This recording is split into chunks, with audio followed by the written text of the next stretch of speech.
బాపు గింత దూరం వచ్చినా గాని ఆ స్వామి జాడ తెలుస్తలేకపోయాగానే అక్కడ మా ఆయన ఎట్లున్నాడో ఏమో నాకైతే మస్తు భయం అవుతుంది బాపు.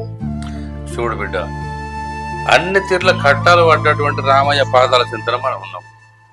మన కట్టాలని ఎట్లా తీర్చానో ఆ అంజన్న సాహి చెప్పి అన్నీ తిరుగుతాడు బిడ్డ, నువ్వేం బాధపడకు.